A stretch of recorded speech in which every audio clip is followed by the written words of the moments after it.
Muito bem-vindos a esse momento da palavra. Eu sou Carlos Bernardes, pastor de jovens e adolescentes da Igreja Batista Memorial de Jacarepaguá.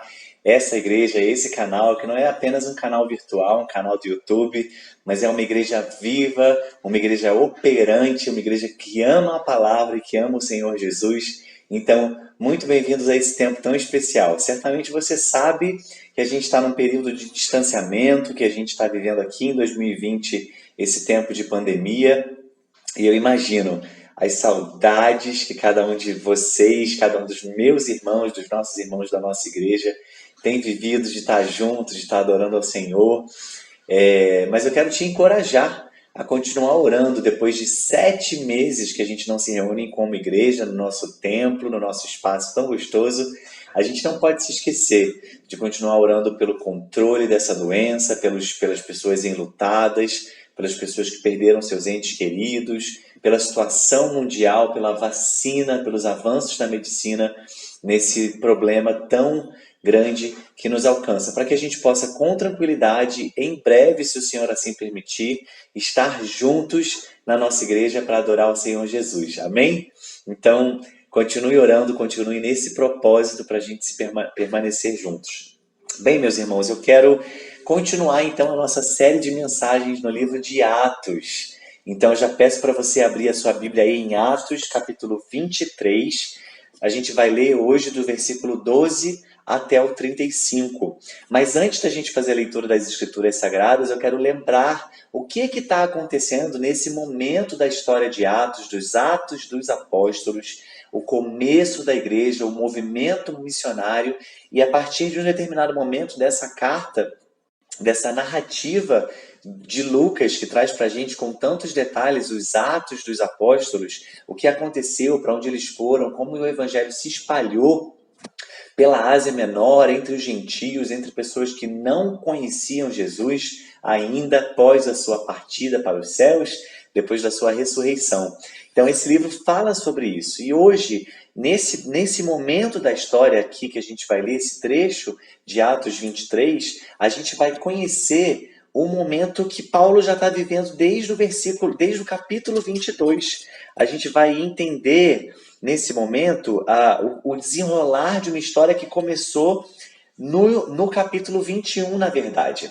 A gente vê aqui o apóstolo Paulo, um grande homem de Deus, que foi chamado para sair da condição de perseguidor, de assassino, de alguém que perseguia ferozmente os cristãos, para ser alguém chamado e colocado numa posição de honra, de destaque, uma posição onde ele sofreria grandes perseguições por causa do evangelho, mas também seria alguém que seria grandemente usado pelo Senhor para que essa mensagem se espalhasse pelos cantos da terra conhecidos naquele tempo. Bem, Paulo, então, movido pelo Espírito Santo, assim como a igreja também começou a receber revelações do Espírito a respeito dessa ida de Paulo lá para Jerusalém, o Espírito começou a dizer a Paulo e à igreja conhecida, a igreja por onde Paulo passou, que ali em Jerusalém haveria uma grande perseguição e que Paulo sofreria durante aquele tempo ali. Bem, apesar de todas as palavras contrárias, Paulo decidiu seguir a sua viagem para Jerusalém. E a partir do capítulo 21, nós vemos que Paulo é preso, que várias calúnias são levantadas contra a vida de Paulo, várias histórias são inventadas a respeito dele. Pessoas que não conheciam a sua história, o seu ministério, começaram a criar coisas e mentiras a respeito dele. E aqui a gente vê, depois de Paulo ser açoitado, de Paulo ser preso, de ser acusado injustamente, dele comparecer perante o Sinédrio. Bem, a gente vê um quadro da sequência dessa história e é isso que a gente vai ler. Então abra sua Bíblia aí em Atos capítulo 23, do 12 até o 35, onde nós lemos assim. Quando amanheceu, os judeus se reuniram e juraram que não haviam de comer nem beber, enquanto não matassem Paulo. Eram mais de 40 os que se envolveram nessa conspiração. Estes foram falar com os principais sacerdotes e os anciãos e disseram: juramos, sob pena de maldição, não comer coisa alguma enquanto não matarmos Paulo. Por isso, agora, juntamente com o Sinédrio, mandem um recado ao comandante para que ele o apresente a vocês, sob o pretexto de que desejam investigar mais acuradamente o caso dele. E nós, antes que ele chegue, estaremos prontos para matá-lo. Mas o filho da irmã de Paulo, tendo ouvido a respeito da trama, entrou na fortaleza e contou tudo a Paulo. Então, este, chamando um dos centuriões, disse: Leve este rapaz ao comandante, porque tem algo a dizer. O centurião levou o rapaz ao comandante e disse: O prisioneiro Paulo me chamou e pediu que eu trouxesse à sua presença este rapaz, pois tem algo a dizer ao Senhor. O comandante pegou o rapaz pela mão e, levando-o para o lado, perguntou-lhe: O que você tem para me dizer? Ele respondeu: Os judeus decidiram pedir ao Senhor que amanhã apresente Paulo ao Sinédrio, sob o pretexto de que desejam fazer uma investigação mais acurada a respeito dele. Não se deixe persuadir, porque mais de 40 deles armaram uma emboscada. Fizeram um pacto de, sob pena de maldição, não comer nem beber enquanto não matarem Paulo. E agora estão prontos, esperando que o Senhor prometa atender o pedido deles. Então, o comandante despediu o rapaz, recomendando-lhe que não dissesse a ninguém ter-lhe trazido essas informações. Chamando 2 centuriões, ordenou: Tenham de prontidão 200 soldados, 70 cavaleiros e 200 lanceiros para irem até a Cesareia a partir das 9 horas da noite.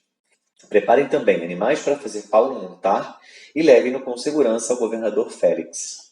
O comandante escreveu uma carta nestes termos, versículo 26, acompanhe comigo. Cláudio Lísias, ao excelentíssimo governador Félix, saudações. Este homem foi preso pelos judeus e estava prestes a ser morto por eles, quando eu, sobrevindo com a guarda, o livrei, por saber que ele era romano. Querendo certificar-me do motivo por que o acusavam, levei-o ao sinédrio deles, dos judeus. Descobri que ele era acusado de coisas referentes à lei que os rege, mas nada que justificasse morte ou prisão. Sendo eu informado de que ia haver uma emboscada contra o homem, tratei de enviá-lo imediatamente ao Senhor, intimando também os acusadores a irem dizer na sua presença o que eles têm contra contra Paulo. Passe bem. Então os soldados, conforme lhes foi ordenado, pegaram Paulo e durante a noite o conduziram até Antipátride. No dia seguinte, voltaram para a fortaleza, tendo deixado os cavaleiros encarregados de seguir viagem com ele. Quando estes chegaram a Cesareia, entregaram a carta ao governador e também lhe apresentaram Paulo. Lida a carta, o governador perguntou de que província Paulo era, e quando soube que era da Cilícia, disse: Ouvirei você quando chegarem os seus acusadores. E mandou que ele ficasse preso no pretório de Herodes. Vamos orar? Pai, nós acabamos de ler a Tua palavra e queremos ser inspirados pelo Espírito Santo. Queremos que a Sua voz seja audível ao coração de cada um que se debruça sobre a Sua palavra nesse momento e que o Senhor tenha total liberdade nesse tempo, nesse momento aqui. Nós oramos em nome de Jesus. Amém. Bem, meus irmãos, a gente encontra informações e um relato histórico muito detalhado. Como eu disse no comecinho, Lucas era um grande historiador e um grande médico, ou seja, alguém estudado, letrado, que quando a gente se debruça e lê com atenção as escrituras, os textos de Lucas, a gente percebe essa riqueza de detalhes em tudo que ele escreveu e como a gente consegue se transportar até aquele lugar onde toda essa cena aconteceu. Bem, a gente vê no comecinho desse texto que uma emboscada foi armada. Quando a gente lê ou revê as mensagens, você pode ver as mensagens dos textos anteriores aqui no nosso canal do YouTube com o pastor Jonathan. Os textos anteriores vão dizer para a gente sobre esse tumulto que aconteceu em Jerusalém. Não foi o primeiro tumulto por onde Paulo passou. A gente viu Paulo participando de confusões, de ameaças e de perseguições em Éfeso e em outras cidades descritas aqui nos capítulos anteriores, mas especialmente aqui em Jerusalém, onde havia uma classe grande e poderosa de religiosos, fariseus, saduceus, os mestres da lei, os doutores, ou seja, toda uma classe religiosa e política também. E Roma, que era o império que dominava Jerusalém e toda Israel, todo o povo de Israel, o povo de Deus estava sob o governo de Roma, precisava então se adaptar e se adequar às novas leis que ali circulavam, que eram as leis romanas. Por isso, nesse quadro, a gente vê que Paulo, como cidadão romano de nascença, ele teve uma certa proteção do Estado romano por causa da sua condição. Nos versículos anteriores, a gente percebe que, inclusive, esse mesmo comandante, depois de colocar Paulo preso sob custódia, ele se espantou ao saber que Paulo era cidadão romano, portanto, não deveria estar sendo tratado na mesma condição que um outro judeu qualquer, sob a visão, sob os olhares dos romanos, deveria ser tratado como cidadão de segunda classe, como os judeus eram vistos pelos romanos naquele lugar. Bem, os judeus, então, que odiavam a Paulo, que abominavam a sua mensagem. Por que tanto ódio, você deve se perguntar? Porque Paulo, como judeu que era, e completamente sábio, um fariseu, porque a sua própria classe dos fariseus e outros saduceus, mestres da lei e escribas, o perseguiam tanto assim? Porque no capítulo, no começo do versículo, Paulo começa a falar para eles o que ele pregava, quem ele era, por onde ele havia passado, e ele fala então de Jesus. E os judeus não reconheceram Jesus como filho de Deus, não reconheceram como Messias. Muito pelo contrário, você sabe que quem crucificou Jesus foram os judeus, foi o seu próprio povo, foi o povo escolhido pelo Senhor nosso Deus para ser o povo especial.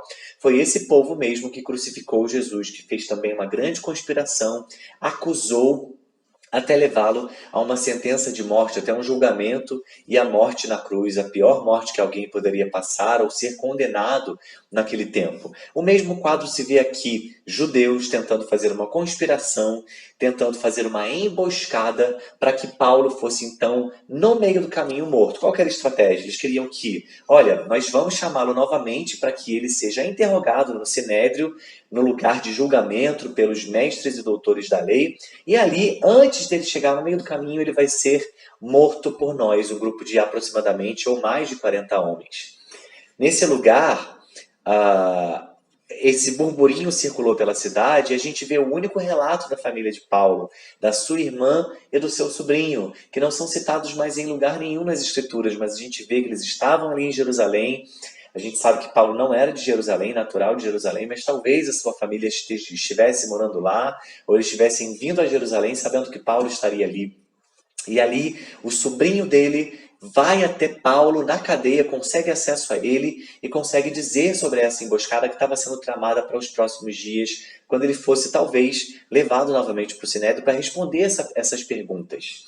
E aí no capítulo 23, do que é o que a gente está lendo, no 17, Paulo dá uma orientação, dá uma ordem e diz, chamou um dos centuriões que faziam a guarda dele ali na cadeia, ali naquela cela, e disse, leve esse rapaz ao comandante, ele tem algo para lhe dizer. Eu nomeei essa mensagem, essa palavra de hoje como fé, ação e esperança. E é assim que eu quero trabalhar, que eu quero trazer um ensino para o seu coração nesse dia. Eu vejo uma grande porção de fé na vida do apóstolo Paulo. Eu consigo perceber uma grande intencionalidade, uma grande presença da fé, porque todos os detalhes não estavam friamente calculados em suas mãos. Ele, muito pelo contrário, foi para Jerusalém sabendo que coisas terríveis aconteceriam com ele lá, mas ele não sabia o que fazer, não sabia que coisas eram essas, ele não sabia que exatamente o seu grupo, o seu povo, os judeus, seriam aqueles usados para perseguirem e para planejarem a sua morte, o seu assassinato. E ele, ao saber dessa situação, ele colocou a sua fé em ação. Fazendo de que maneira? Ele disse, levem esse rapaz, levem o meu sobrinho até o comandante e ele tem algo para dizer para ele. E assim eles fizeram, os centuriões, os soldados levaram até o comandante e o seu sobrinho pôde contar para o comandante qual que era a emboscada, o plano dos judeus para matarem a Paulo ali. E a gente vê uma fé, nesse momento em Paulo, a gente vê a fé em ação. Muitas vezes a nossa fé ela pode parecer ou ela pode ser algo muito inalcançável, muito algo que eu simplesmente paro e espero e não faço absolutamente mais nada. Eu não uso das ferramentas que o próprio Deus me deu para colocar essa fé em ação. A fé não é simplesmente algo extremamente subjetivo, algo que eu ouvi falar e que eu não tenho que fazer nada. Muito pelo contrário. Paulo, numa situação de grande adversidade e perseguição, ao saber de uma informação valiosa, ele precisou agir. Ele poderia simplesmente ter ficado encostado no canto da sua cela, chorando, se lamentando e pensando: agora eu vou morrer, agora não tem mais o que fazer, não adianta, eu não tenho poder, eu não tenho influência sobre esse povo. Mas ele enviou então o seu sobrinho, disse: Centurião, vem aqui, ele precisa comentar essa informação. Ser guiado pelo Espírito, meu irmão, ter uma fé e ser guiado pelo Espírito não significa ser inconsequente, não significa ser irresponsável ou alheio às realidades que nos cercam. A gente não pode se manter paralisado perante as coisas que vêm nos atacar, as situações contrárias, não. Mas nós precisamos ir e prosseguir com fé, entendendo que tudo que está ao nosso alcance para fazer podem ser ferramentas que o Senhor tem nos dado e colocando e depositando ainda assim a nossa confiança no Senhor. O próprio apóstolo Paulo, lá no livro de Romanos, que foi escrito e vivido num tempo diferente a esse que nós estamos lendo aqui nesse momento, mais para frente ele vai escrever essa carta aos Romanos, ele mesmo veio trazer a realidade de Abraão. Ele veio nos lembrar e lembrar aos romanos como Abraão foi um homem de fé. E eu quero te chamar para abrir lá na sua Bíblia também, junto comigo, em Romanos capítulo 4. Nós vamos ler alguns textos, alguns versículos do 17 até o 24, que diz assim: como está escrito, eu o constituí pai de muitas nações. Ele é o nosso pai aos olhos de Deus, em quem creu. O Deus que dá vida aos mortos e chama à existência coisas que não existem, como se existissem. Abraão, contra toda a esperança, em esperança creu, tornando-se assim pai de muitas nações. Como foi dito a seu respeito, assim será a sua descendência. Sem se enfraquecer na fé, reconheceu que o seu corpo já estava sem vitalidade, pois já contava cerca de 100 anos de idade. Reconheceu e que também o ventre de Sara já estava sem vitalidade. Mesmo assim, não duvidou, nem foi incrédulo em relação à promessa de Deus, mas foi fortalecido em sua fé e deu glória a Deus, estando plenamente convencido de que ele era poderoso para cumprir o que havia prometido. Em consequência, isso lhe foi também creditado como justiça. As palavras lhe foi creditado não foram escritas apenas para ele, mas também para nós, a quem Deus creditará a justiça para nós, que cremos naquele que ressuscitou dos mortos, a Jesus, nosso Senhor. E olha, meu irmão, você vê como Abraão agiu, como ele foi impulsionado, como ele foi guiado pelo Espírito. Mas ele não simplesmente ficou parado dentro da sua casa, dentro da sua tenda.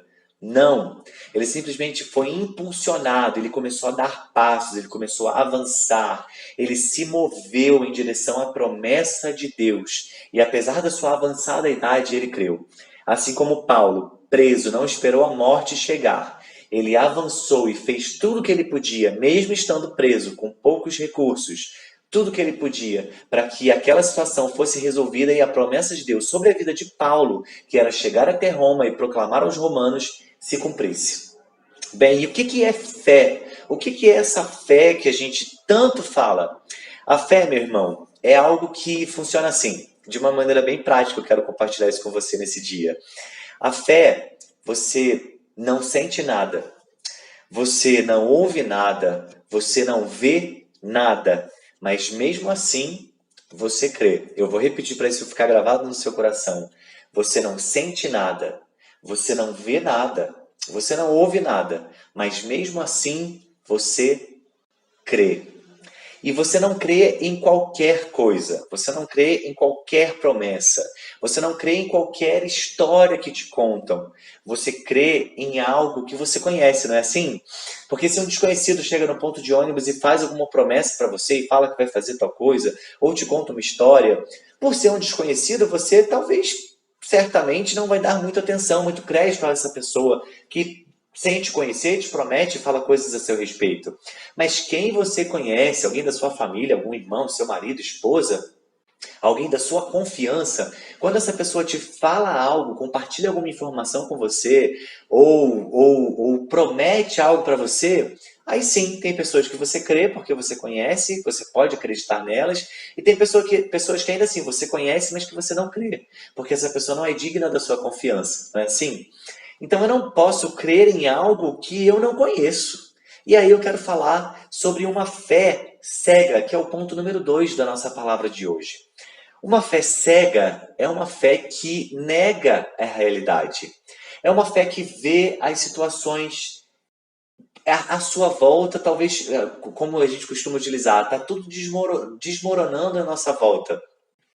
Uma fé cega vai dizer, não, tá tudo bem, tá tudo bem, vai dar tudo certo, quando está tudo desmoronando e você negando a realidade. Uma fé cega não conhece as verdades de Deus. E aí ela começa a inventar promessas, inventar histórias, inventar coisas que o próprio coração deseja. Ela não tem conhecimentos do que o Senhor diz a respeito da vida, a respeito dos passos, a respeito das verdades, e você cegamente segue a coisas que você mesmo acredita, porque você não conhece e não reconhece a voz de Deus. E esse é um outro ponto. Não reconhecer a voz de Deus faz com que você ouça várias vozes e faça com que essas outras vozes de pessoas ou de ideologias ou de coisas ou de desconhecidos se transformem em voz de Deus, porque você assim quer, porque essas verdades e essas vozes favorecem você. Nem sempre a voz de Deus é a voz que você quer ouvir. Uma fé cega, ela é guiada pelos seus próprios interesses. Então talvez você pegue as escrituras sagradas e isso aqui serve para poder se aplicar a uma realidade que eu desejo, a uma realidade que eu quero. E não é assim, nunca foi assim que o Senhor agiu. Nunca foi assim que o Senhor nos ensinou a viver a nossa vida. Nunca foi assim que as escrituras, que são a verdade, que são retiradas o tempo todo, nesse tempo, em todas as gerações, retiradas de contexto, para me favorecer, para me agradar, para poder se encaixar na minha realidade. Não é assim que o Senhor age, não é assim que o Senhor faz. Chega a ser heresia ao Senhor, chega a ser pecado e afronta contra o Senhor Jesus, quando a gente faz isso, quando a gente distorce a palavra dele e coloca ela no lugar que simplesmente me favorece. Uma fé cega usa a Deus como um objeto. Se me convém, serve, eu aceito essa palavra. Se não me convém, não me serve, eu não quero ouvir, essa parte não serve para mim. Ela é manipulada, a palavra é manipulada ao meu desejo. Ela é usada quando me convém, ela é usada para manipular outras pessoas, ela é usada para eu me colocar e ter uma posição, para que eu seja respeitado, mas ela não é usada da maneira correta, ela não fala ao seu coração da maneira e com a veemência e com o confronto que a palavra de Deus sempre diz. E a fé cega, ela é também imatura. É uma fé que se alimenta de coisas tão básicas, tão simples. Não que o evangelho do Senhor Jesus seja algo complexo e difícil, mas é uma fé que não avança, é uma fé que não cresce, é uma fé que não amadurece. E há um exemplo muito claro do próprio apóstolo Paulo, que viveu junto aos coríntios. Quando ele fala para a gente, lá em 1 Coríntios capítulo 3, quero que você acompanhe aí na sua Bíblia comigo, quando ele vem trazer uma mensagem para essa igreja de Coríntios, que foi uma mensagem muito dura. Foi uma mensagem para uma igreja, para um povo que tinha uma fé cega, que tinha uma fé profundamente imatura. E olha o que o apóstolo Paulo diz em 1 Coríntios 3, de 1 a 3. Irmãos, não lhes pude falar como a espirituais, mas como a carnais, como a crianças em Cristo. Dê-lhes leite e não alimento sólido, pois vocês não estão em condições de recebê-lo. De fato, vocês ainda não estão em condições, porque ainda são carnais. Porque, visto que há inveja e divisão entre vocês, não estão sendo carnais e agindo como mundanos. Meu irmão, e eu lamento dizer que no nosso meio, nos nossos arraiais, na nossa igreja, há ainda essa profunda carnalidade, essa profunda infantilidade em se relacionar com o Senhor. Há ainda uma dificuldade de amadurecer. E isso não se refere apenas àqueles que são novos convertidos, àqueles que estão caminhando agora na fé, porque Paulo está dizendo para uma igreja, e outros escritos vêm trazer esse entendimento para nós, de que um convertido com cerca de 2 anos já deveria ser alguém maduro na fé. E aí eu ouço algum irmão me dizendo, mas eu só tenho 5 anos de evangelho, mas eu sou convertido há 10 anos. Como? Quando você vai amadurecer na fé? Quando você vai encontrar o Senhor e se relacionar com Ele de uma maneira madura, de uma maneira adulta? Sim, nós somos filhos do Senhor, mas o Senhor espera que seus filhos amadureçam.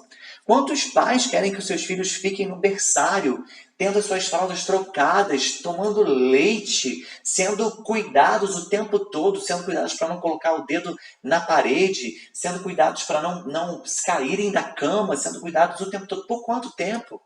Para um bebê, é necessário que ele cresça, que ele se desenvolva, que ele aprenda. E muitos ainda vivem como bebês espirituais, mesmo tendo 10, 20, 30 anos de caminhada com Deus e não conseguem se relacionar e encarar e relacionar uns com os outros de uma maneira madura. E isso é muito sério, meus irmãos. Isso faz com que a nossa igreja não avance, não cresça em número e aos olhos do Senhor. Isso faz com que você, enquanto membro dessa igreja, que vive como um bebê, engatinhando, se alimentando de leite, faz com que a nossa comunidade não avance. Faz com que a nossa igreja, o nosso corpo, o corpo de Cristo, situado nesse lugar, nessa região, nessa cidade, não avancem. Porque a gente precisa compartilhar mensagens como carnais, como crianças em Cristo, sem condições de dar alimentos sólidos, sem condições de falar verdades em amor, sem condições de compartilhar situações da vida, enquanto outros lá fora morrem e partem para uma eternidade sem Deus. E eu pergunto para você, até quando você vai ser assim? Até quando você vai se comportar como alguém que bebe leite e não está comendo a comida sólida? Até quando você vai ter uma fé imatura? Até quando você vai dizer palavras como Deus me disse, Deus me revelou, isso de acordo com a sua vontade, de acordo com os seus impulsos, de acordo com o seu olhar que manipula a palavra, que manipula a vontade de Deus para que a sua vontade seja feita e não quer viver os sofrimentos de Cristo Jesus como Ele disse que a gente viveria, como Ele quer que a gente participe dos seus sofrimentos, para que a glória dele seja revelada, para que a sua glória seja estabelecida, não só na sua vida, porque não é a respeito de você, meu irmão, minha irmã. O evangelho não é para você, para te atender, para te fazer feliz, para te trazer conforto e segurança. O evangelho nunca foi isso. Veja Paulo, veja a situação que Paulo vive. Paulo não está numa situação confortável. Ele não está numa situação onde ele está sendo privilegiado, uma boa posição, ganhando prêmios. Em momento nenhum, desde que ele caiu ao chão e foi comissionado pelo Senhor para levar o evangelho aos gentios, nada de bom aconteceu com ele. Nada. E você pode conferir isso que eu estou falando nas Escrituras Sagradas. O legado ficou para depois. As igrejas, os ministérios, o crescimento ficou para depois. Muitas dessas igrejas ele jamais encontrou novamente. Muitas dessas igrejas ele enviou cartas apenas para saudar e para abençoar a vida desses irmãos. E você? Até quando você vai ficar tomando leite espiritual, quando você deveria estar tomando e se alimentando de alimento sólido para a glória do Senhor?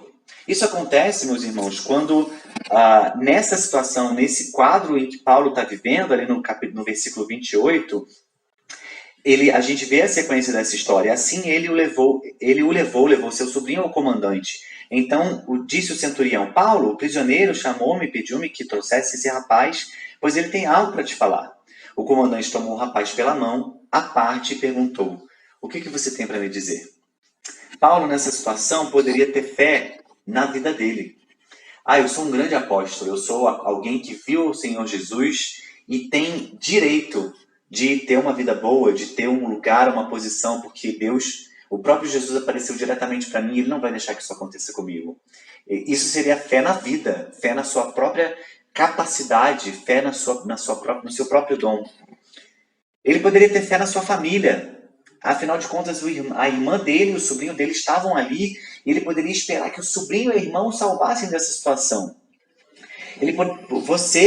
Cada um de nós, poderia ter fé no nosso patrão, naquele nosso empregador, que traz garantia de bens, garantia de estabilidade. Muitos têm depositado a sua fé tanto em si mesmos quanto em sua família, esperando que a família vai prover, tanto no seu emprego, na condição de ser sustentado por alguém que paga um salário, que traz estabilidade, o concurso público da famosa estabilidade.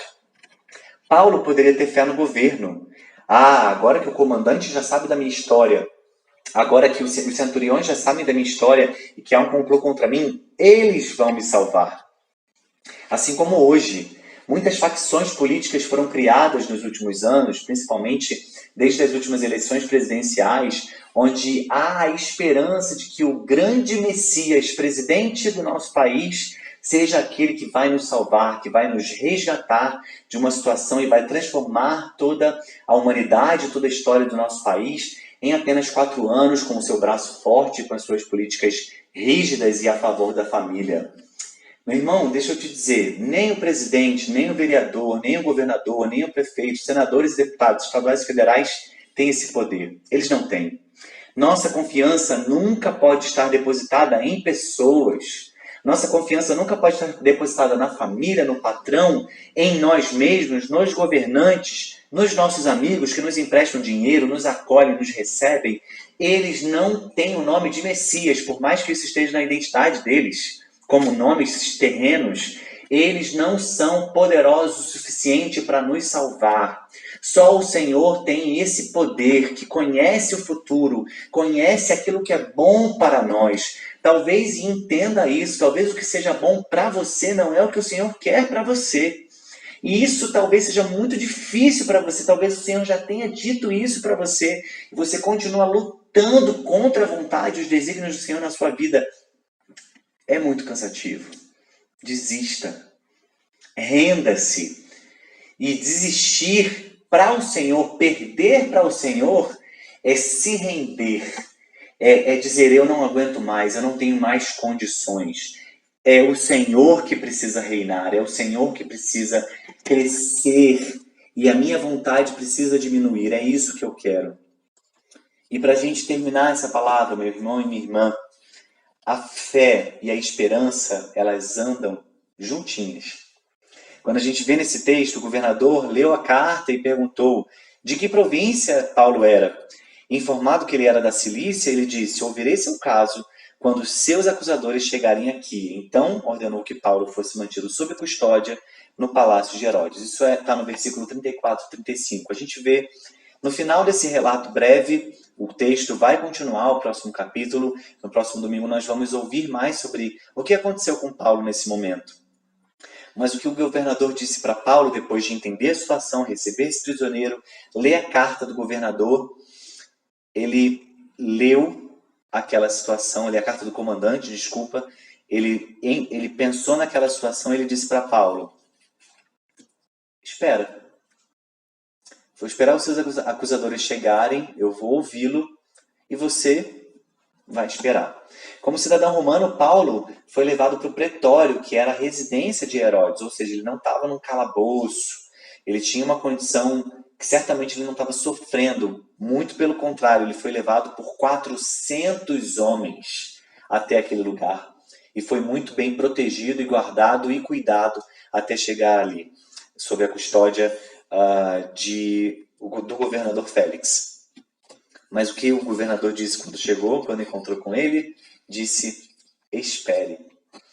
E que palavra difícil, não só para os jovens que vivem na era da informática, na era dos smartphones digitais, da rapidez, da informação que é rápida demais, que é fluida demais, que as escolhas são feitas e as trocas são feitas muito rapidamente, não só trocas de telefone, mas tudo é descartável, inclusive as pessoas são descartáveis, os relacionamentos são descartáveis, onde o número de divórcios só cresce, só se multiplica, porque não deu certo, a gente se separa, e tantas outras situações, não só fora da igreja, mas dentro da igreja também. como esperar em meio a esse caos onde a gente vive? A gente vê homens e mulheres de Deus esperando não apenas dias ou horas, mas esperando anos. A promessa da vinda do Messias foi aguardada durante anos, muitos anos. Muitos não viram a promessa se concretizar, mas mantinham a sua vida de maneira que isso era verdade e que a fé os mantinha de pé. Hoje, a fé não é suficiente para muitos de nós, porque nós continuamos bebendo leite. E a experiência de esperar no Senhor, de ter fé de que Ele pode fazer e que Ele vai fazer, e que Ele falou, Ele vai fazer. Mas muitas vezes nem eu não sei o que Ele falou. O que Ele falou? Ele fala? O que Ele falou há 4.000, há 2.000 anos atrás, vale para mim? Isso se aplica à minha realidade? Se aplica a mim enquanto homem e mulher de Deus? Enquanto jovem, criança, adolescente, adulto? Tem a ver comigo? Muitas vezes a gente não sabe, então a gente não crê. E a gente não se move de acordo com essas palavras, com as palavras e com as promessas de Deus. E fica muito difícil esperar. E aí vem a força do nosso braço, que invade e deturpa a vontade de Deus. No final das contas, a vontade de Deus vira um grande tabu, vira um grande enigma. Vontade de Deus, nunca vi. Só ouvi falar. Não sei como desfrutar, muito menos sei como viver. Por quê? Falta confiança, falta conhecimento. Lembra que eu falei? Não dá para crer em quem você não conhece. Não dá mesmo. Não dá mesmo. Mas olha o que diz Hebreus 11:1. Quero que você abra e grife aí com a sua caneta, com o seu marca-texto na sua Bíblia. Olha o que diz. Ora, a fé é a certeza daquilo que esperamos. Eu poderia parar por aí. A fé é a certeza daquilo que esperamos. Nós não vemos, nós não sentimos, nós não ouvimos, mas nós cremos que vai acontecer e nós esperamos. É a sua fé e a sua esperança. Nós esperamos que vai acontecer. É a certeza daquilo que esperamos e a prova das coisas que nós não vemos. Viu que maravilhoso? Viu como a palavra de Deus ela é viva, ela se completa, ela é coerente, ela é a verdade. E se você não acredita, se você não conhece, você não consegue caminhar. E não é difícil. Basta com que você se jogue diante de Deus. Basta com que você caminhe com pessoas que vão abençoar você e não pessoas que ficam trazendo conversas, às vezes boas, mas que não crescem, não fazem você crescer espiritualmente. Paulo, ele sabia que os romanos não tinham nada para acusá-lo. Paulo sabia que as acusações dos judeus eram mentirosas e que aquilo não tomaria nenhum rumo, porque existia uma lei, tanto judaica quanto romana, e só por uma grande conspiração ele seria morto e acusado. Mas além de tudo isso, além da lei romana e da lei judaica, Paulo tinha uma promessa que nós ouvimos na última mensagem do pastor Jonathan. O Senhor Jesus disse para ele, apareceu para ele e disse: coragem, pois assim como você deu testemunho a meu respeito em Jerusalém, é necessário que você testemunhe também em Roma. Foi Deus que disse que ele chegaria até Roma. E isso bastava. Será que as coisas que Deus fala a seu respeito bastam para você? Ou você precisa empreender tantos esforços para que isso aconteça do seu jeito, no seu tempo e não no tempo de Deus? Fé é também esperar. Esperar que as promessas de Deus se cumpram. E lembra do primeiro ponto? Agindo. Fé em ação. Fazendo tudo que está ao seu alcance, caminhando, não parado, caminhando até que a promessa de Deus se cumpra. Eu quero terminar com um maravilhoso texto de Romanos 8:28. Mais uma vez Paulo dizendo para a gente: sabemos que Deus age em todas as coisas para o bem daqueles que o amam. E aí a gente normalmente fica muito feliz, dizendo que Deus vai fazer tudo o que a gente quer. Cooperar para o meu bem porque eu amo a Deus. E aí o versículo continua, olha o que o versículo continua dizendo: dos que foram chamados de acordo com o seu propósito. As coisas nas nossas vidas vão acontecer se tiverem um propósito. Se tiverem um propósito que foi estabelecido nos céus. Não os propósitos que foram estabelecidos para o meu prazer, para a minha satisfação, para o meu conforto. Mas se a sua vontade estiver alinhada com a vontade de Deus, vai acontecer, porque é da vontade de Deus, não é por sua causa. Porque é da vontade de Deus, porque cumpre a um propósito específico, que muitas vezes não vai atender às suas necessidades e às suas vontades e os seus anseios de felicidade, mas vão atingir propósitos eternos em Deus, para que Ele seja conhecido, adorado e glorificado em todas as nações na terra. Amém, meu irmão? Que essa palavra tome o seu coração, que essa palavra invada as suas expectativas, mude as suas rotas, mude o seu desejo, os seus anseios, os seus planos, e que você alinhe o seu desejo, que você coloque a sua fé em ação, que você não tenha mais uma fé cega, que você tenha uma fé que espera, que confia no Senhor, uma fé que não vê, que não sente, que não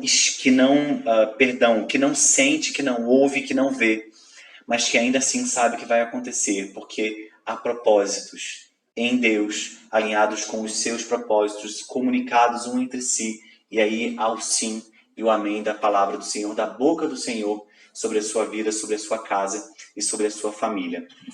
Que Deus te abençoe a viver de uma maneira tão difícil, de uma maneira tão desafiadora, de uma maneira tão corajosa como essa, para a glória do nosso Senhor Jesus. E mesmo quando você chorar, que as suas lágrimas sejam lágrimas de fé, lágrimas que se colocam, que creem, que não desistem, que permanecem em Deus e que continuam dizendo: Senhor, Tu és maravilhoso, o Senhor é minha inspiração, eu vou prosseguir, eu vou caminhar, eu vou viver, e mesmo quando os dias forem maus, o Senhor é minha rocha, o Senhor é meu escudo, o Senhor coopera, o Senhor trabalha para o meu bem, e eu creio nisso. Que a misericórdia, a graça e a luz do Senhor Jesus sejam sobre a sua vida hoje e sempre. E que você cante essa canção com alegria e com fé no seu coração. Que Deus te abençoe. Até a próxima. Um abraço para todo mundo. Tchau, tchau.